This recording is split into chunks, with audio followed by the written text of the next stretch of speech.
किसने कहा मैं लड़ नहीं सकता? मेरे सर पर अब भी एक चेनसॉ है, देख! आप बेवकूफ!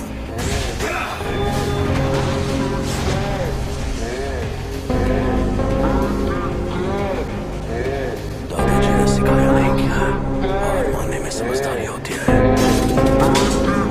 तूने मेरे सर पर ही वार किया। अब बताओ बेवकूफ कौन है?